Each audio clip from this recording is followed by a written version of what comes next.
Olá, estamos outra vez aqui para compartilhar com os irmãos a palavra do nosso Deus nessa série de estudos no livro de Hebreus, na temática geral, suportando as aflições, neste encorajamento do escritor aos Hebreus, para animá-los, para encorajá-los a permanecer servindo fielmente ao Senhor Jesus Cristo. Mas como nós notamos em nossas últimas duas mensagens, no capítulo 8, que é o ápice do encorajamento a estes cristãos hebreus, uma vez que o capítulo 8 tratou da nova aliança e da sua superioridade, além de afirmar que o conserto tinha que ter dado lugar ao novo, o antigo tinha que dar lugar ao novo, aquilo que era permanente, que é então baseado no sangue de Cristo, a nova aliança.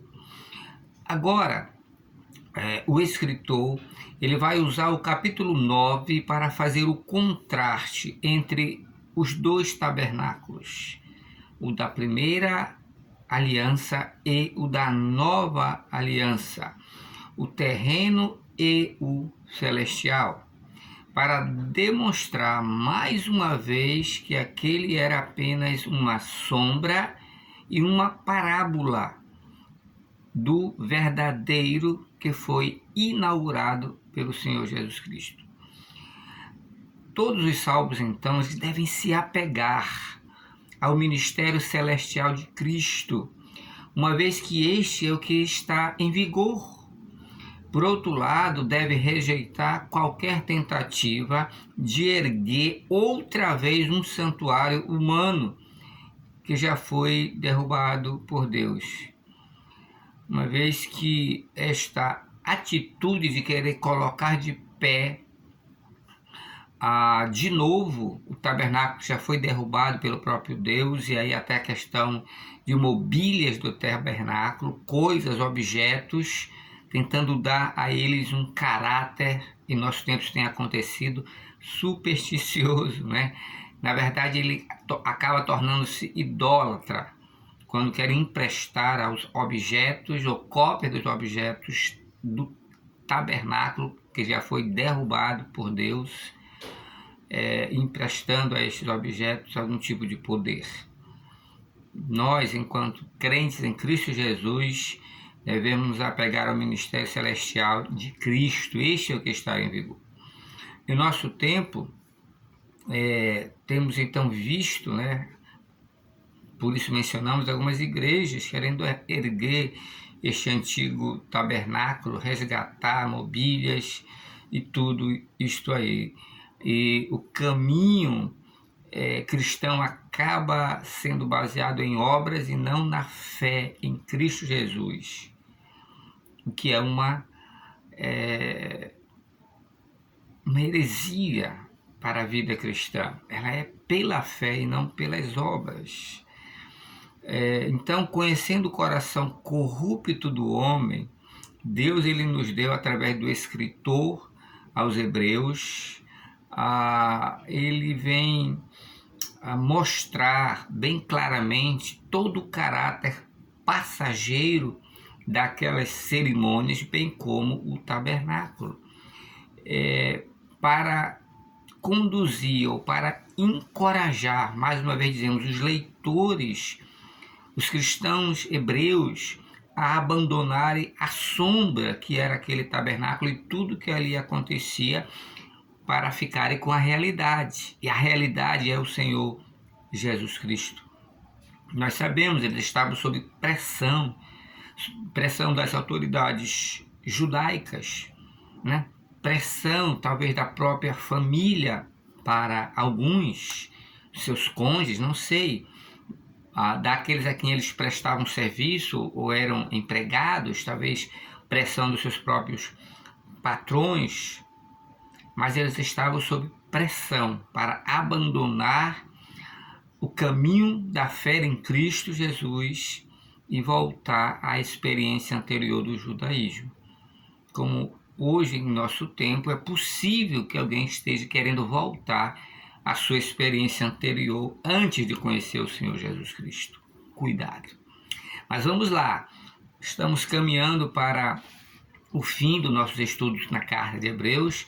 Como já disse, o ápice foi o capítulo 8, que fala sobre a nova aliança, né, que está em Cristo Jesus.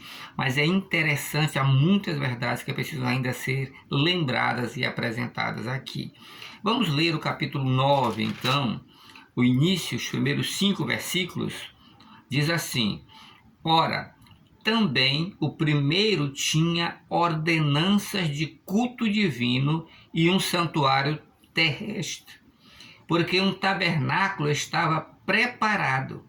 O primeiro, em que havia o candelabro e a mesa e os pães da proposição, ao que se chama o santuário. Mas depois do segundo véu estava o tabernáculo, que se chama o Santo dos Santos, que tinha o incensário de ouro e a arca do concerto, coberta de ouro, toda em redor, né? Coberta de ouro toda em redor, em que estava um vaso de ouro que continha o maná, a vara de Arão que tinha florescido e as tábuas do concerto. E sobre a arca estava a tampa da arca, que continha ali os querubins da glória, que faziam sombra no propiciatório, das quais coisas não falaremos agora particularmente. Bem, nós temos então, vamos pensar que o escritor ele reconhece que há um primeiro tabernáculo e que este tabernáculo tinha um serviço de Cristo, um serviço de culto, melhor dizendo. Esse serviço de culto era a sua adoração. Este serviço prestado a Deus era a adoração que era realizada por meio do sacerdote e do sumo sacerdote. Então havia uma liturgia que era seguida e era realizada pelo sacerdote, pelo sumo sacerdote, que tinha o seu valor e teve o seu valor no seu tempo, como vamos já observar. Ora, este tabernáculo terrestre da antiga aliança, do ministério levítico, ele tinha a sua mobília própria para a execução daquela adoração a Deus. Porém, como vamos observar, cada uma das peças daquele tabernáculo terreno, ele na verdade apontava e ele falava do ministério do Messias ou do Cristo que viria. Uma vez que o tabernáculo, como já discutimos em outra ocasião, era apenas uma sombra da realidade. Moisés o fez de acordo com aquilo que ele viu no monte, ele foi dado a ver e ele fez segundo o modelo que ele viu. Então, o tabernáculo terreno era apenas a sombra da realidade. Bem, então no capítulo 9 começa descrevendo neste contraste que o autor vai fazer nesta primeira parte, apresentando o tabernáculo terreno e depois o terrestre, depois o tabernáculo então celestial. Mas veja neste contraste, há um santuário terrestre, ele tem a sua própria mobília para o serviço da adoração. O ministério levítico, então, ele tinha seus preceitos, ele tinha as suas normas que regiam então aquele serviço sagrado, naquele culto da antiga aliança. E isso está registrado, nós não vamos ler, você pode acompanhar depois, em Êxodo, nos capítulos 25 até o capítulo 32, assim como está também em Números, também como está em Levítico. Então vamos observar a apresentação deste santuário terrestre, que o escritor diz sim, havia na antiga aliança um tabernáculo terrestre, tinha a sua mobília para que pudesse ser realizado, então, o serviço sagrado, o culto de adoração a Deus, culto de adoração ao Senhor. Então vamos lá. No versículo 2 diz que um tabernáculo estava preparado. O final do versículo 2 diz que é chamado de o santuário, ou o lugar santo, ou o santo lugar. Então, devemos destacar de início que o tabernáculo tinha duas divisões principais. A primeira delas está destacada então no versículo de número 2, que era chamado santuário, o santo lugar, assim ele era chamado, onde o sacerdote ministrava o serviço sagrado diariamente. Ali ele queimava o incenso no santuário, no santo lugar. Ali ele mantinha aceso o candelabro. Ali ele trocava, vamos já observar um pouco mais à frente, os pães da preposição. E ali ele oferecia, ele também oferecia os sacrifícios. O sacerdote, que era feito fora, né? Ele também oferecia os sacrifícios pelo pecado. Esse era o trabalho, veja, do sacerdote, diariamente, incenso, manter aceso o candelabro, trocar os pães da preposição, oferecer os sacrifícios. Então vamos observar que há então uma mobília dentro daquele tabernáculo terrestre, que o autor ele quer que você entenda, ele queria que os seus ouvintes compreendessem, os seus leitores assimilassem estas diferenças. Primeiro ele descreve no versículo 2 aí que há o candelabro. O candelabro que é com 7 braços, 3 e um cano no centro, né? E tem a descrição de uma maneira mais precisa no Êxodo 25, a partir do versículo 31, mas o candeeiro com 7 braços e com 7 lâmpadas também. Ali estava então o candeeiro para iluminar o santo lugar.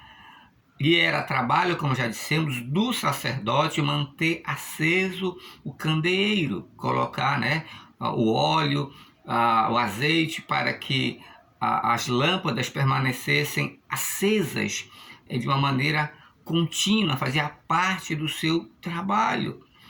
E manter acesa as lâmpadas do candeeiro dentro do santo lugar.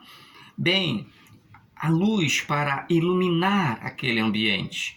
Mas nós podemos observar e ler no Novo Testamento, em João 8 e 18, é afirmado que Jesus Cristo é a luz do mundo. É assim que ele é, então, descrito. Falou-lhes, pois, Jesus outra vez, dizendo: eu sou a luz do mundo. Quem me segue não andará em trevas, mas terá a luz da vida. Veja que o Novo Testamento testemunha, traz esta declaração sobre que Jesus é a luz do mundo. E que quem segue ele não anda em trevas.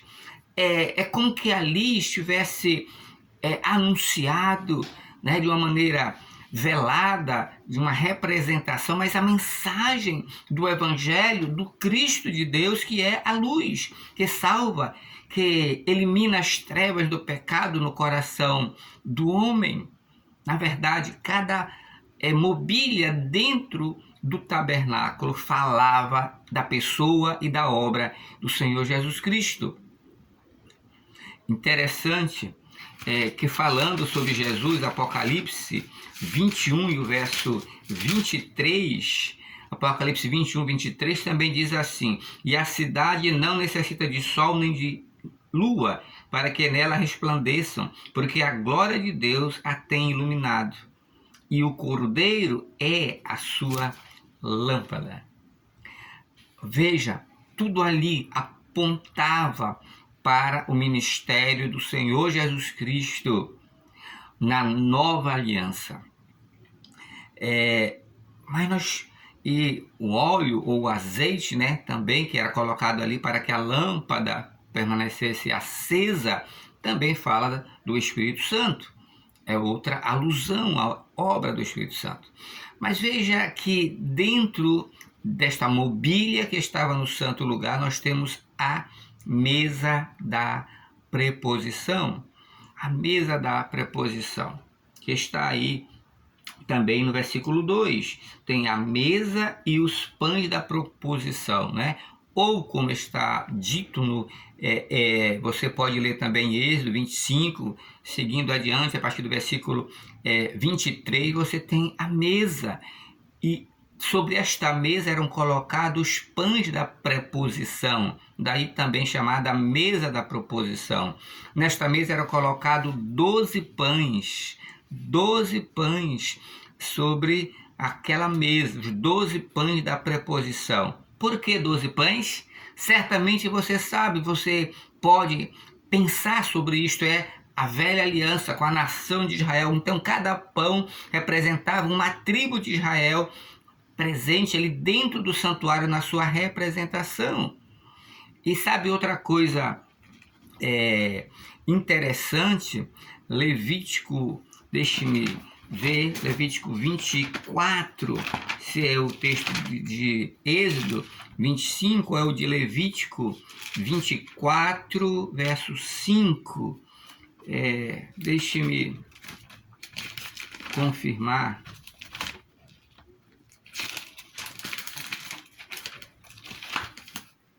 Aqui. Pronto. 24, verso 5, diz assim: também tomarás da flor de farinha e dela cozerás 12 bolos, cada bolo será de 2 dízimas, e o porás em 2 fileiras, 6 em cada fileira, sobre a mesa pura perante o Senhor. E sobre cada fileira porás incenso puro, que será para o pão, por oferta memorial, oferta queimada ao Senhor. Então, cada pão representando uma tribo de Israel. E agora, Êxodo 25 e o verso de número 23, diz assim, o 23 vai falar da mesa de madeira, né, que seria feita, faz o tamanho dessa mesa, e o versículo de número 30, e sobre a mesa porás o pão da proposição perante a minha face continuamente. É assim, então, que deveria acontecer. Voltando para Levítico 24 e o verso de número 9.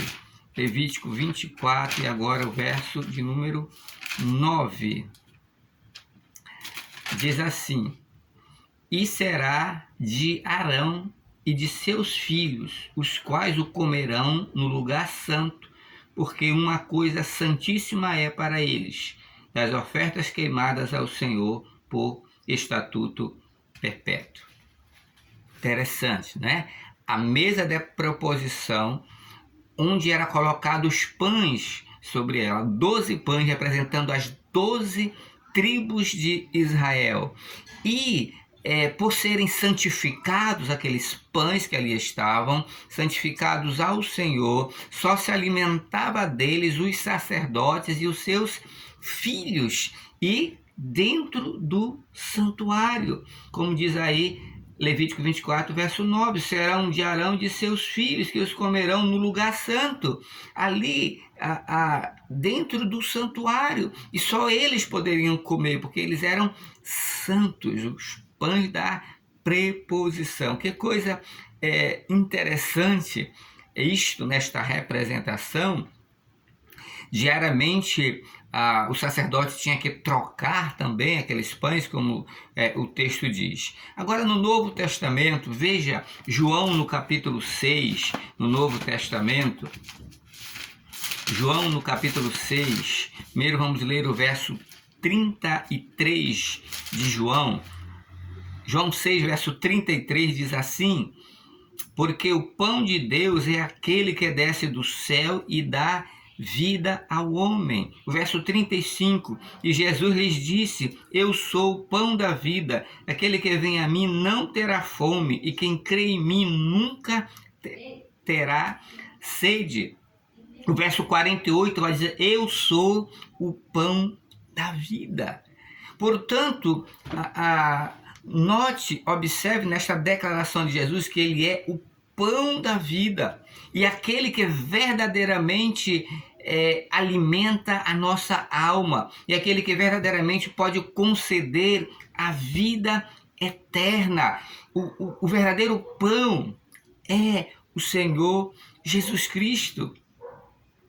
Que coisa interessante, como mais à frente vai agregar mais verdades que podemos destacar sobre isso, sobre isto que o escritor ele está trazendo, ele está revelando, ele está mostrando.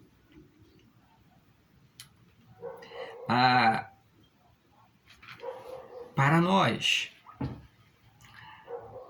Vamos um pouquinho mais adiante. Então, o lugar santo, a primeira divisão do tabernáculo, e lá estava o candeeiro, lá estava a mesa e os pães da preposição, que eram 12, representando as 12 tribos de Israel, e que os sacerdotes com os seus filhos podiam comer dentro do santuário, porque eles eram santos ao Senhor. Mas Jesus é o pão vivo e ele vai dizer algo mais interessante sobre esse aspecto já já. Então, a segunda divisão do tabernáculo. Vamos para o versículo de número 3, Hebreus, agora no capítulo 3. Acompanhe, Hebreus, capítulo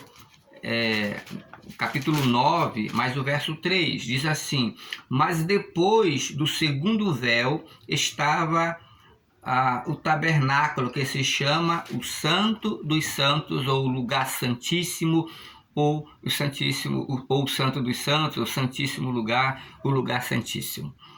A segunda parte, então, dentro do tabernáculo. E o versículo 4 vai dizer que tinha o incensário de ouro, tinha a arca do concerto, coberta de ouro todo em redor, e que estava um vaso de ouro que continha o maná, a vara de Arão, que tinha florescido, e as tábuas do concerto, as duas tábuas da aliança.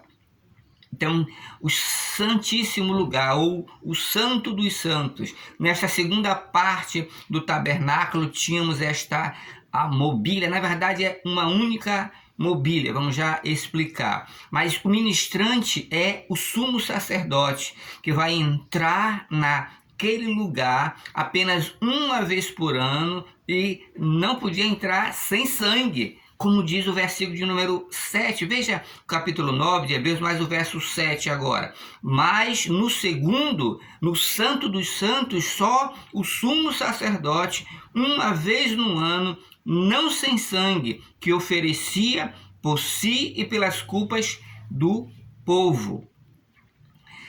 Só o sumo sacerdote poderia entrar. Isto só acontecia uma vez por ano, e não sem sangue, isto é, não sem o sangue do sacrifício dos animais. Então vamos lá. Primeiro,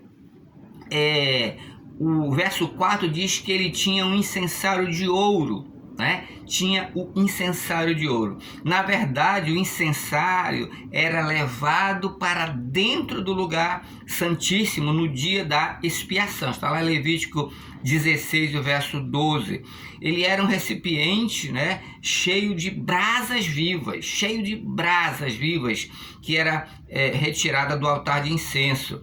E então, na verdade, era colocado os perfumes que eram preparados para o incenso, né? Então era colocado sobre aquela brasa viva, aquelas especiarias, e então quando era colocado sobre a brasa viva, subia aquela fumaça, né, diante do altar. E na verdade o texto, a escritura, você vai ler Levítico, o Êxodo 25 em diante, que trata desta sessão, vai dizer que aquilo guardava até o sumo sacerdote para que ele não morresse. Aquilo era para que chegasse com aroma agradável o sacrifício que estava sendo realizado ali naquele lugar santíssimo.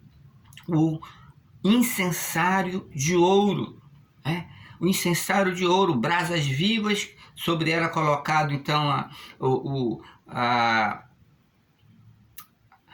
aquilo que ia trazer, né, o perfume, o cheiro, ia dar aquela fumaça, o aroma, então, dentro daquele lugar.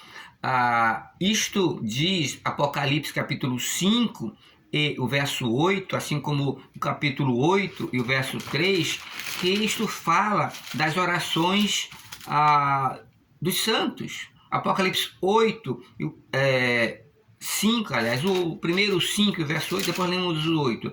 Primeiro Apocalipse 5 e o verso 8, que vai dizer: e havendo tomado o livro, os 4 animais e os 24 anciões prostraram-se diante do Cordeiro, tendo todos eles harpas e salvas de ouro cheias de incenso, que são as orações dos santos. E então no capítulo 8, verso de número 3, e veio outro anjo e pôs-se junto ao altar, tendo um incensário de ouro, e foi-lhe dado muito incenso para pôr com as orações de todos os santos sobre o altar de ouro que estava diante do trono. É só para entender, para esclarecer que isso representava as orações, né, dos santos, do povo de Deus, que chegava, que ia e que Deus recebia como aroma suave nos céus.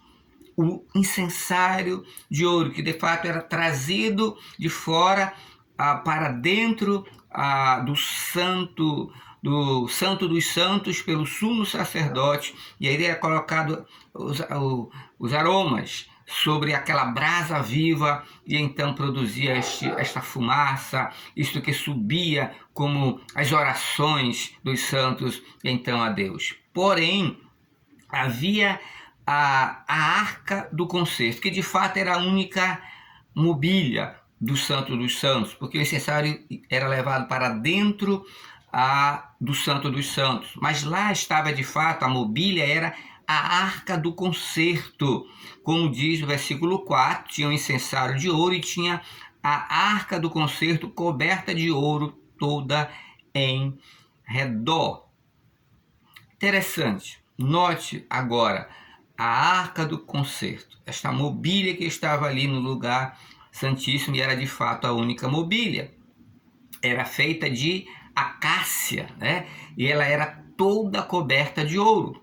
Alguns estudiosos dizem, né, que isto pode representar a madeira de acácia, a humanidade do Senhor Jesus Cristo, e está coberta de ouro, falar da sua divindade, né? Não sabemos com exatidão se era isto que Deus queria de fato manifestar, revelar, falar na sua parábola, mas a verdade é que a arca era de madeira, de acácia, e era toda coberta de ouro. Esta aqui é a verdade. Porém, deve-se lembrar, deve-se destacar que dentro da arca do concerto havia 3 objetos. Havia, como estamos querendo colocar, como 3 destaques dentro desta mobília, a arca do concerto. A primeira objeto que havia dentro da arca era então um vaso de ouro com o maná.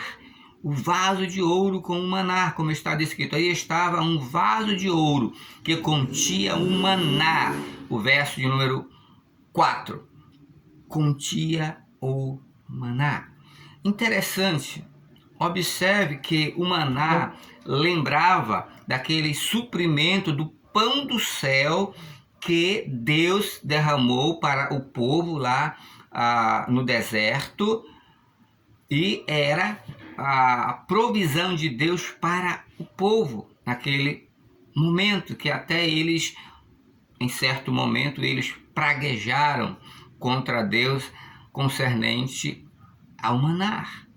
Até queriam voltar para o Egito. Mas veja agora, capítulo 6 de João, que estamos lendo anteriormente, como especificamente sobre o maná, ou Cristo como pão, ele retrata, ele fala, ele dá destaque sobre esta verdade. Então, João capítulo 6, vamos ler a partir do versículo de número 47 de João capítulo 6, e vai dizer assim: na verdade eu vos digo que aquele que crê em mim tem a vida eterna.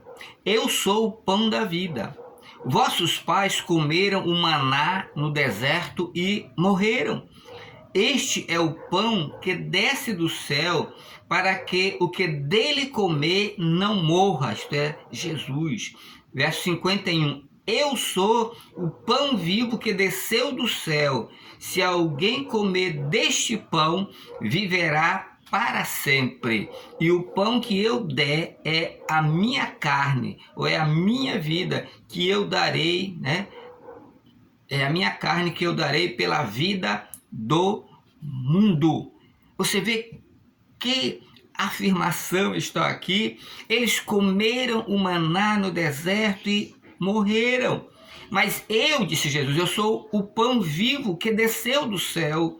Se alguém comer desse pão, viverá para sempre, ou viverá eternamente. E o pão que eu der é a minha carne, né? É a sua morte na cruz. E eu vou dá-la pela vida do mundo, ou de todos quanto crerem nele, na sua obra da cruz.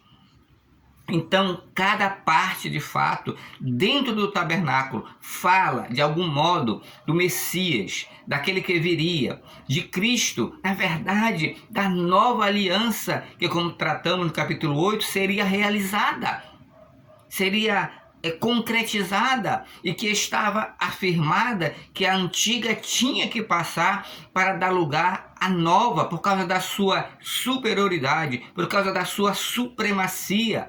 E aqui esse simbolismo ele diz, naquela antiga aliança, e estava até dentro da arca, o maná, registrando, falando da provisão de Deus lá no deserto. Mas ele disse, aquele maná, todos que comeram, morreram. Eu sou o verdadeiro pão que desceu do céu. E quem come de mim, isto é, coloca fé na minha obra redentora, que entrou na nova aliança comigo, viverá eternamente, viverá para sempre, não morrerá, como diz estes versos que lemos de João 6, a partir do versículo de número 47. Que bênção, que maravilha para aqueles que creem em Jesus Cristo como pão vivo que desceu do céu para alimentar a sua alma. Verdadeiramente o pão da vida. Ainda havia, então, a vara de Arão dentro da arca.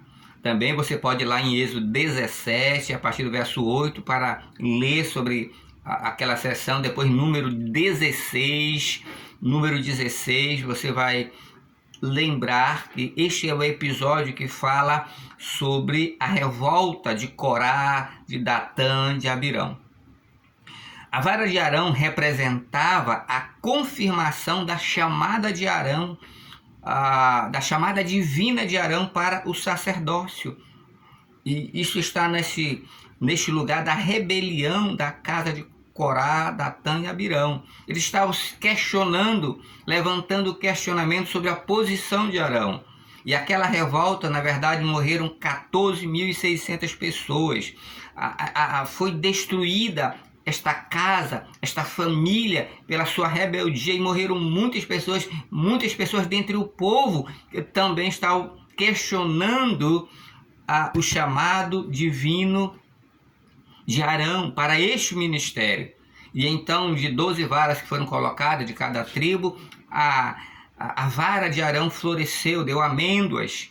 Então, o modo de Deus dizer, este aqui é o que está nos versos, que está no texto sagrado, que está indicando, este aqui é o meu escolhido, vocês não têm que questionar.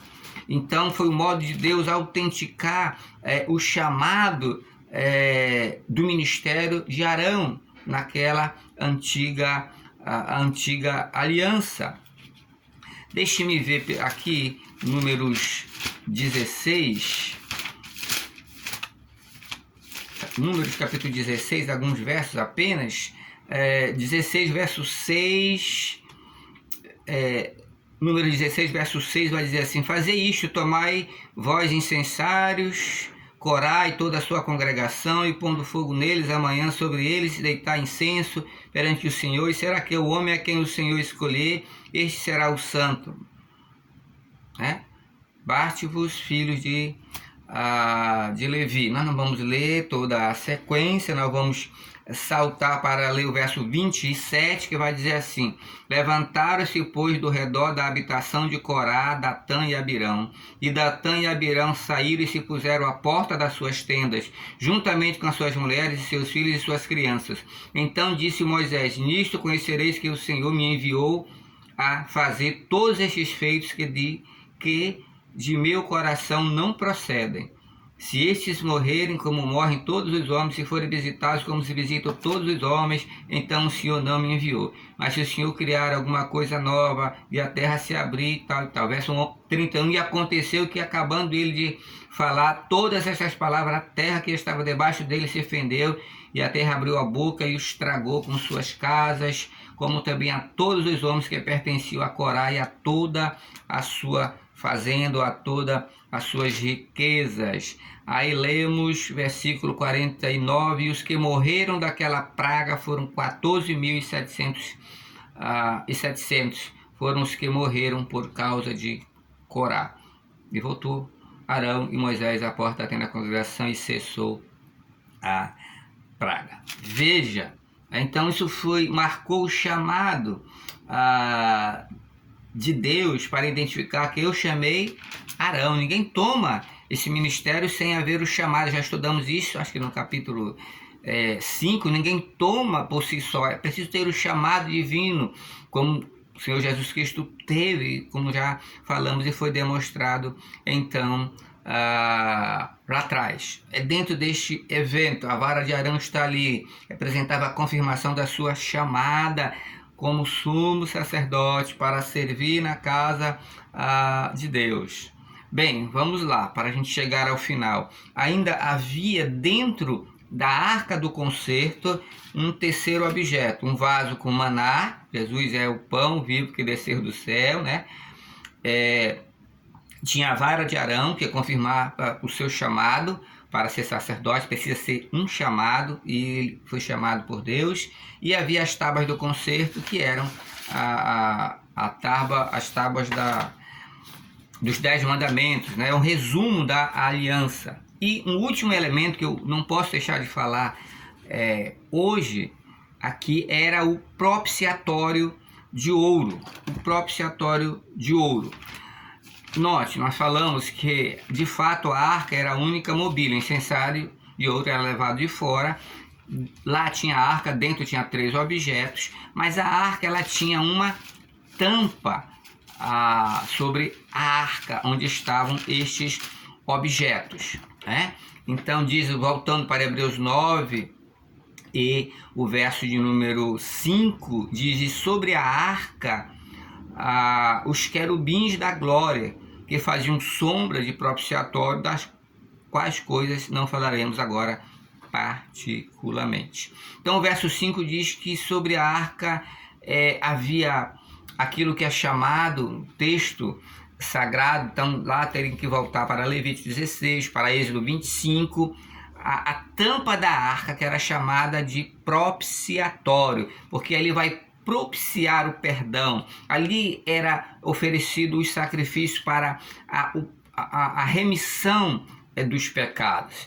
Então, mesmo que tenhamos mencionado, né, a arca é o único, aqui estamos mencionando em separado o propiciatório de ouro, mas isso era a tampa da arca, né, que tinham os querubins na tampa, um de frente para o outro, como o texto vai descrever bem, lá de Levítico 16, Êxodo 25.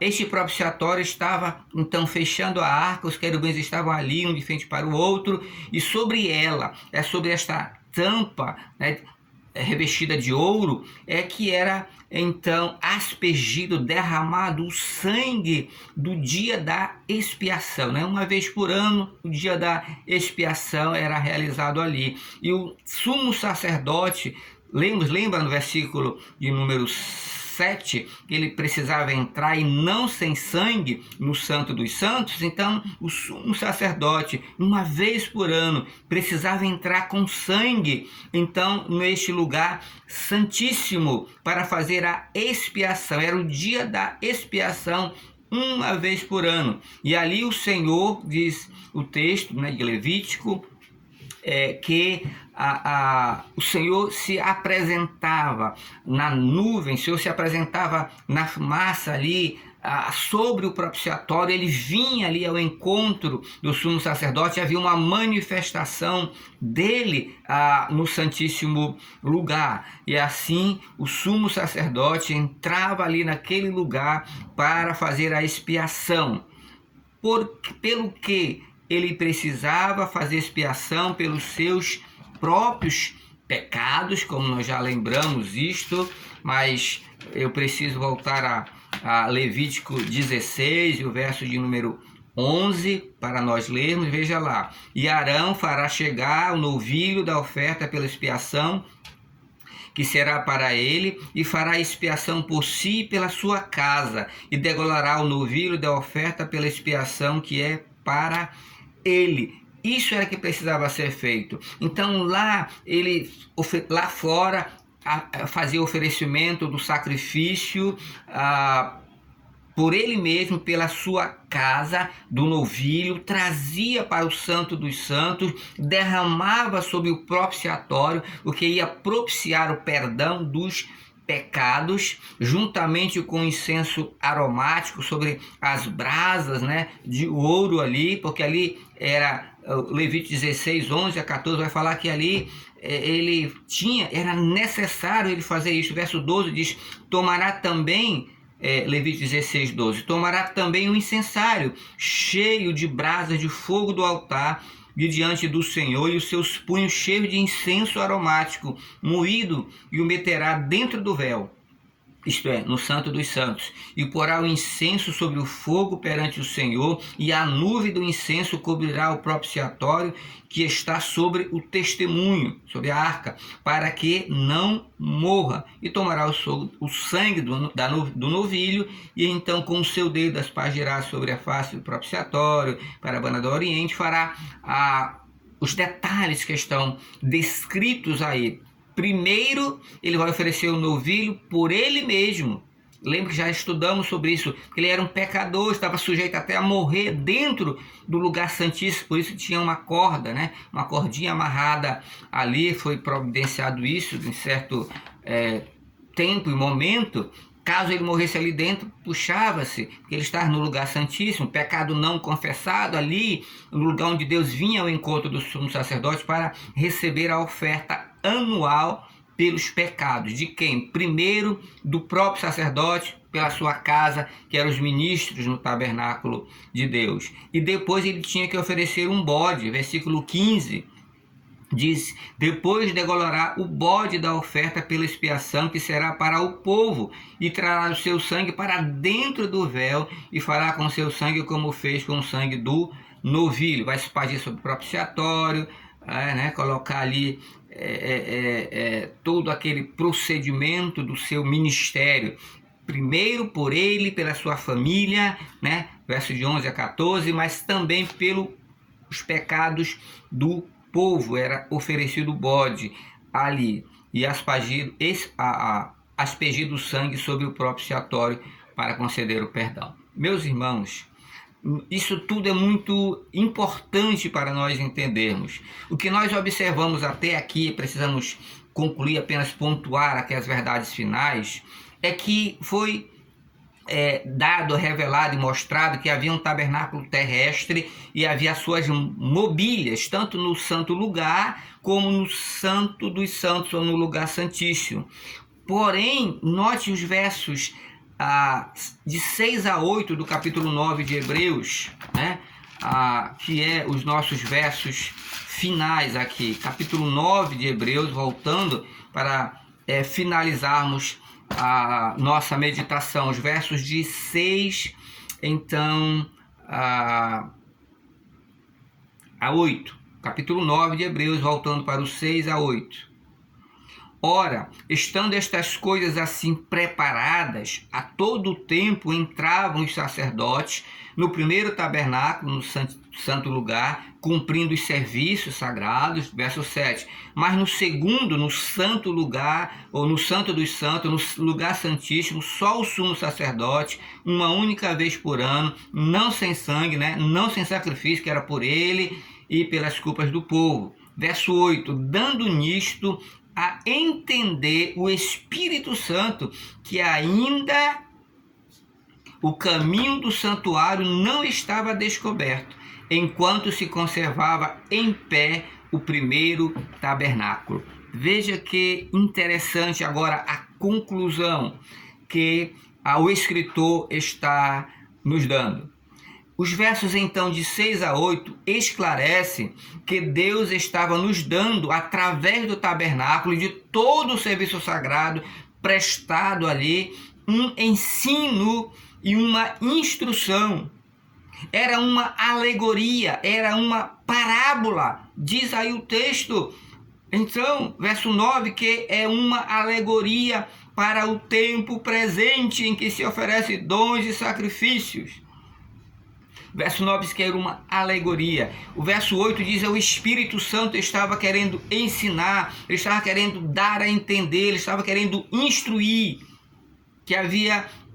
que o caminho do santuário ainda estava encoberto. É isso que nós queremos então destacar, estas 3 verdades finais aqui que o Espírito Santo queria ensinar. Primeiro, o acesso a Deus ainda estava restrito.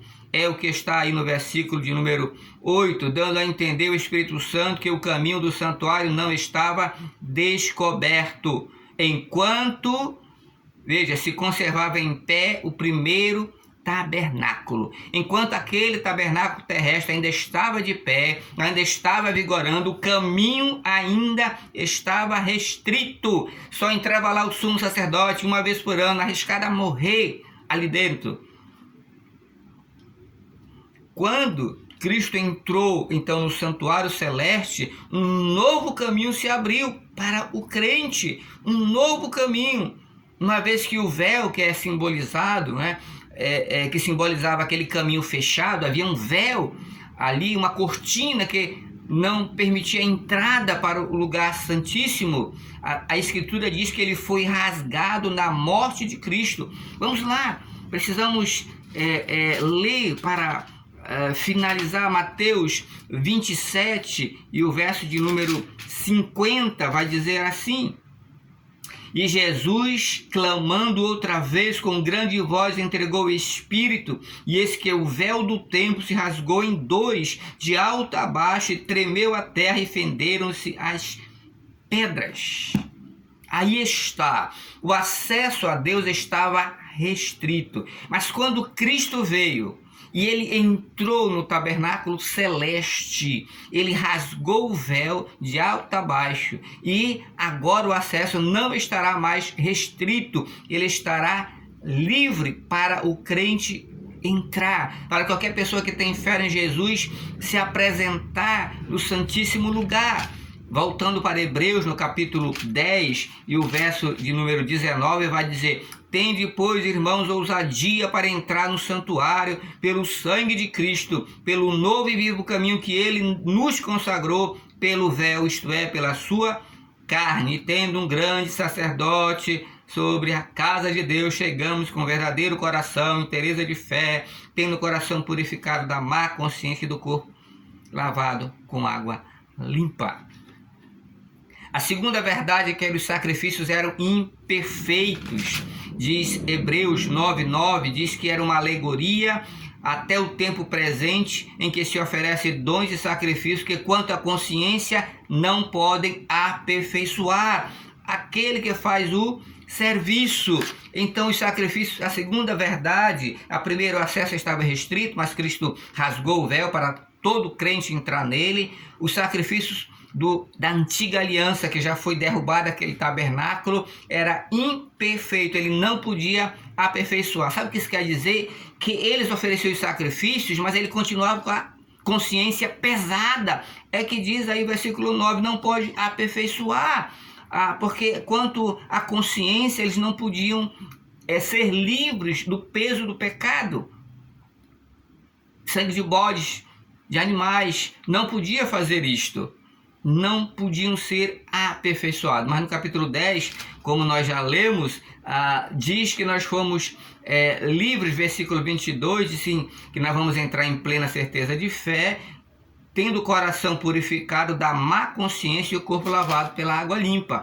Com a Cristo no tabernáculo celestial que ele entrou, nós temos, pelo poder do Espírito Santo da nova aliança, a mente purificada. Não há peso, não há lembrança então dos pecados.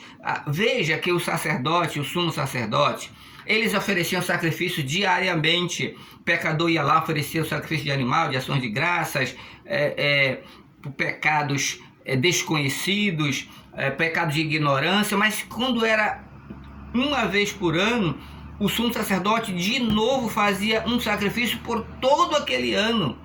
Todos os pecados que haviam sido cometidos, quer dizer que havia uma consciência de pecado pesada sobre a mente deles. Então mesmo ali o sacerdote vinha e fazia por ele do ano inteiro, pelo povo do ano inteiro, mais um sacrifício por causa da consciência do pecado, que não havia sido purificado, porque o sangue de animais não podia purificar da má consciência. E então o sacerdote oferecia o sumo sacerdote por ele, pelo povo, e aí eles estavam preparados para mais um ano, até que chegasse de novo o dia da expiação. Nesse inteirinho, sacrifício, sacrifício, sacrifício, sacrifício. Má consciência não era libertos. O peso do pecado continuava, tanto que o sumo sacerdote precisava de novo oferecer um sacrifício. E a última verdade é que as ordenanças terrestres, elas tinham, as ordenanças eram terrestres e externas, né? Tudo aparente, não era do coração e da alma. E voltando para o texto do capítulo 9, diz o versículo 10, consistindo somente em manjares e bebidas e várias abluções e justificações da carne, externo apenas, impostos até o tempo da reforma, até o tempo da correção. Você entende isto? O que ele está querendo então dizer? Tudo era passageiro, era até o tempo da reforma, até o tempo que Cristo viesse. Tudo era passageiro, tudo aquilo então iria de fato passar. Tudo era terrestre, tudo era humano, tudo iria passar. Isto apenas falava, os sacrifícios da santidade de Deus, falavam como o pecado era hediondo, mas não purificava a mente do pecador, não libertava ele da má consciência do pecado que carregava, e até ainda uma última vez pelo sumo sacerdote era necessário oferecer o sacrifício. Todo este cerimonial levítico, é dito aí no verso 10, era passageiro. Ele aguardava chegar a reforma. Chegava o tempo da restauração. E chegou esse tempo, chegou em Cristo Jesus, nosso Senhor. Impostos até o tempo da correção, ou até o tempo da reforma, ou até o tempo que as coisas fossem acertadas. isto é, até que Cristo chegasse, mediante uma superior aliança, um superior tabernáculo, uma superior promessa. Fique com Jesus Cristo, permaneça firme com Ele. Esta é a aliança que está vigorando, a aliança em Jesus Cristo, a nova aliança no seu sangue. Ele é o verdadeiro pão que desceu do céu. Quem come dele, quem se alimenta dele, quem crê nele, esse é que viverá eternamente. Veja quão preciosos ensinos tem a palavra de Deus nesta sessão. Mas esta foi a primeira parte